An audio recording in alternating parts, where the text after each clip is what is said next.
ఎందుకంటే అగ్రిమెంట్ అయిన తర్వాత హైడెన్ చార్జెస్ ఏమి ఉండవు. ఏం పెరిగినా అది మా బాధ్యత మాత్రమే. అది ఓకే అయితేనే మీకు అగ్రిమెంట్ చేసుకుంటాము. తర్వాత పెంచడం అని చెప్పి అగ్రిమెంట్ కూడా రాస్తాం మీకు.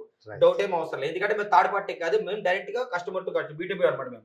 కాబట్టి మధ్యలో బ్రోకర్స్ ఉండరు కాబట్టి డైరెక్ట్ మేము చేస్తాం. ఇంకోటి కూడా చూడొచ్చు మీరు అడిగిన క్వశ్చన్ మంచి క్వశ్చన్ అండి. ఎందుకంటే తర్వాత పెంచరా అని మధ్యలో ఏ మార్కెటింగ్ వాళ్ళు లేకపోతే మధ్యలో ఏ మొత్తం థర్డ్ పార్టీలో ఉన్నారని కూడా సార్ వాళ్ళు ఏం చెప్పొచ్చు కానీ ఇక్కడ నేనే అగ్రిమెంట్ చేస్తాను, నేనే ఓనర్, నేనే చేస్తాను. కాబట్టి మధ్యలో ఇంక ఎటువంటి అవకతవకలు జరిగే ప్రసక్తే లేదు. నా స్టాంప్ మీకు సంతకం పెట్టిస్తాను అనమాట. మీరు చూడండి ఒకసారి, ఇక్కడ కూడా చూడండి, వేరియేషన్ తెలిస్తే ఉంటుంది. ఓకేనా? ఇది glass fitting with elevation. Next royal అనమాట. ఈ రాయల్ లో ఏముంటుంది అంటే రాయల్ కన్స్ట్రక్షన్ లో కూడా మీకు ఏం వాడతాను ప్రశ్న ఇది ఉంది. ఈ జాగ్వార్ కన్నా టాప్ మనకి ఏమి ఉండదు. ఓకేనా? ఇది ఇలా ఉంటది అనమాట. జాగ్వార్ ప్లస్ ఇది వాడేది స్విచెస్, లెగ్ రన్ స్విచెస్ వాడతాము. సార్ ఇది మన కాస్ట్ ఎంత?